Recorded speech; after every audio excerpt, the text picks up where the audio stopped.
ఓడలు బళ్ళవుతాయి, బళ్ళు ఓడలవుతాయి అని చెప్తారు.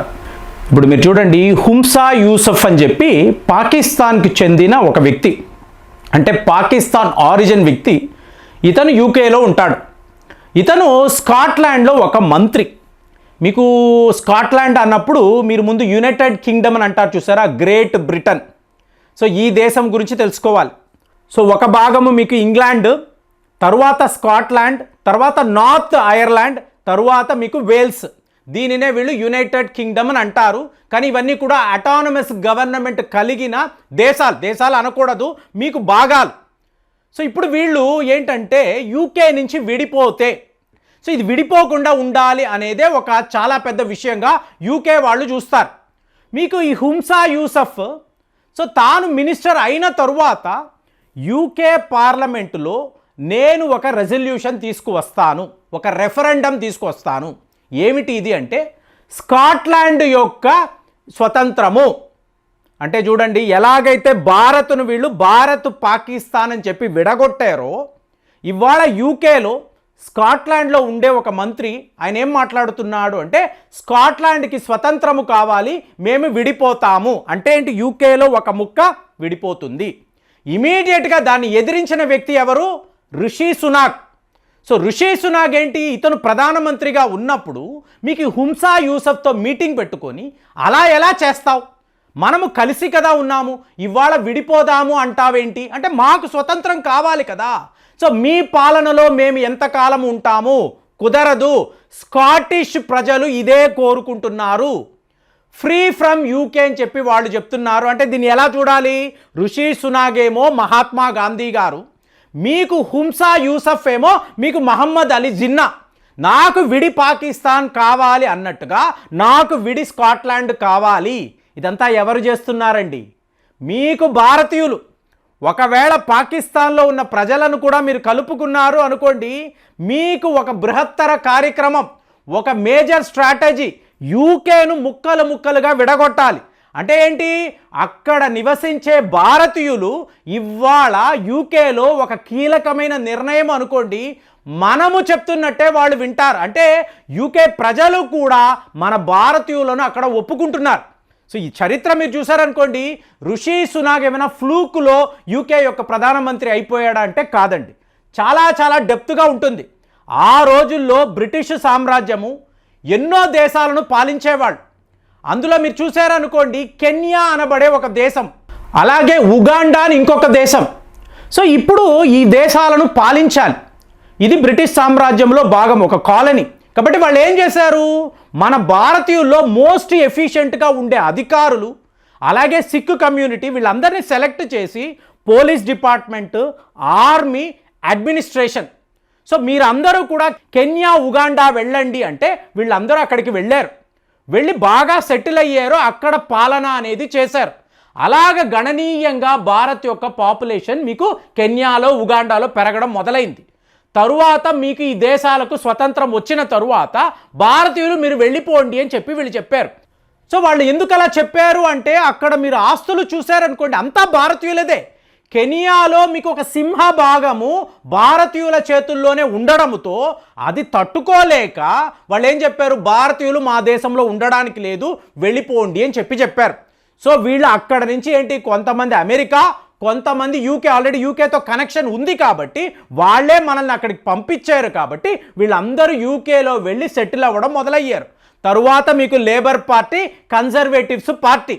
సో వీళ్ళు గొడవ పడుతున్నప్పుడు ఈ కన్జర్వేటివ్స్ ఏం ఆలోచించారు, ఒకప్పుడు బ్రిటిష్ సామ్రాజ్యం ఎలా ఉండేది, సో మన యొక్క స్ట్రాటజీ వ్యూహము ఎంత గొప్పగా ఉండేది, ప్రపంచాన్నే మనం పాలించాము కదా, ఒక్క యూకేని పాలించలేమా, దీన్ని ఎలా చేసి చూపించాము అన్నప్పుడు భారతీయుల యొక్క రోల్ని వాళ్ళు క్లియర్గా గమనించారు.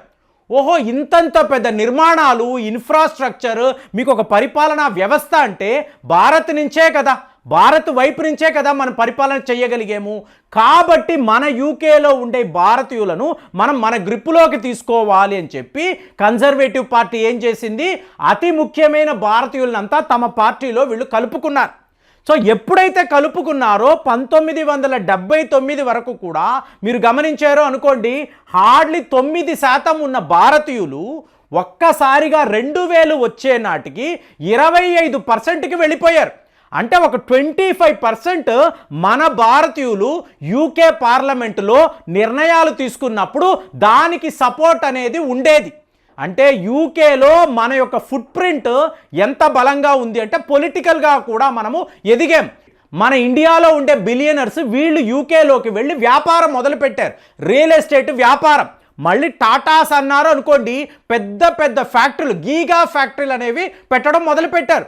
సో ఇట్లా మెల్లమెల్లగా మీరు గమనించారనుకోండి, ఒకవైపు ఏమో పాకిస్తాన్ ముస్లిం కమ్యూనిటీ, ఇంకొక వైపు ఏమో భారతీయులు హిందువులు తక్కిన పంజాబీ వాళ్ళు.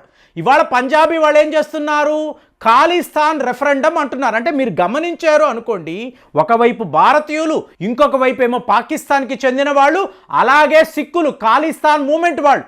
సో వీళ్ళందరూ ఏంటి, యూకేని పంచుకోవాలి, విడగొట్టేమో అనుకోండి మన కోసం విడి ప్రాంతం. అంటే ఆ రోజుల్లో బ్రిటిష్ వాడు మన దేశంలో ఏమైతే చేశాడో ఇవాళ మన భారతీయులు, అలాగే మన నుంచి విడిపోయిన పాకిస్తానీ ప్రజలు వీళ్ళందరూ యూకేను ముక్కలు ముక్కలు చెయ్యాలి అని చెప్పి ఇవాళ ప్లాన్ చేస్తున్నారు. ఒకవేళ ఖాళీస్థాన్ రెఫరెండం అన్నారనుకోండి, మా కోసం విడి రాష్ట్రాన్ని ఇవ్వండి, ఎక్కడైతే సిక్ కమ్యూనిటీ ఎక్కువ ఉందో మేము విడిగా వెళ్ళిపోతాము, స్కాట్లాండ్ విడిగా వెళ్ళిపోతుంది. ఒకవేళ స్కాట్లాండ్ నేషనల్ పార్టీ వాళ్ళు, అంటే హుమ్సా యూసఫ్ అంటున్నాను చూడండి, ఇతను ఒకవేళ చాలా పెద్ద లెవెల్లో పోరాటాలు మొదలుపెట్టి యూకేలో ఉండే భారతీయులు వాళ్ళు కూడా దీనికి సపోర్ట్గా నిలబడ్డారు అనుకోండి, ఏం జరుగుతుంది, స్కాట్లాండ్ విడిపోతుంది. అంటే ఏంటి, భారత్లో నుంచి పాకిస్తాన్ విడిపోయినట్టు యూకే నుంచి స్కాట్లాండ్ విడిపోతుంది. ఇమీడియట్గా మీకు నార్త్ ఐర్లాండ్ వాళ్ళు మాకు విడిదేశము అంటారు, వేల్స్ వాళ్ళు మేము కూడా వేరేగా వెళ్ళిపోతాము అంటారు. అంటే పాకిస్తాన్ నుంచి బంగ్లాదేశ్ ఎలా విడిపోయిందో. సో ఓవరాల్గా మీరు చూసారనుకోండి, యూకేలో మన భారతీయుల ఇన్ఫ్లుయెన్స్ ఎంతలా పెరిగిపోయిందంటే మనల్ని ఆ ప్రజలు నమ్మడము కాదు, మన పాలకులు ఎవరైతే వైట్ పాలకులు ఉన్నారో వీళ్ళు ఒట్టి వేస్ట్, దేనికి చేతగాని వాళ్ళు మన దేశాన్ని ఈ భారతీయులకో లేదా ఈ పాకిస్తాన్ ప్రజలకు అప్పచెప్పేమో అంటే వాళ్ళు సరైన పాలన చెయ్యగలరు. ఆల్మోస్ట్ 15% ఆఫ్ ద యూకే పార్లమెంట్లో ఒక సందర్భంలో భారతీయులే ఉండేవాళ్ళు. అంటే రిచెస్ట్ ఆఫ్ ద రిచెస్ట్ ఇవాళ కూడా పెద్ద పెద్ద విల్లాలు, మ్యాన్షన్లు మన వాళ్ళే కొంటున్నారు. అంటే ఆర్థికంగా, పొలిటికల్గా, అదే రకంగా మీకు ఇన్ఫ్లుయెన్స్, మీకు జనాభా ఇదంతా చూసినప్పుడు భారత్ యొక్క ఇన్ఫ్లుయెన్స్ యూకేలో ఎంతలా పెరిగిపోయింది అంటే రేపు యూకే ముక్కలు ముక్కలు అయిపోతుందా. కీలకమైన నిర్ణయాలు తీసుకునేది మీకు ఇదే కదా. డొనాల్డ్ ట్రంప్ కూడా మాట్లాడుతున్నారు, అతి ముఖ్యమైన పోస్టుల్లో మేము భారతీయులనే పెడుతున్నాము. ఎందుకు, వాళ్ళ చతురు, వాళ్ళ తెలివితేటలు, వాళ్ళ నాలెడ్జ్ అపారంగా ఉంటుంది, ఇలా ఇది అమెరికాకు ఉపయోగపడుతుందని చెప్పి ఎక్కడ పడితే అక్కడ మీకు డొనాల్డ్ ట్రంప్ కూడా ఇంపార్టెంట్ పోస్టు మన వాళ్ళకే ఇచ్చాడు.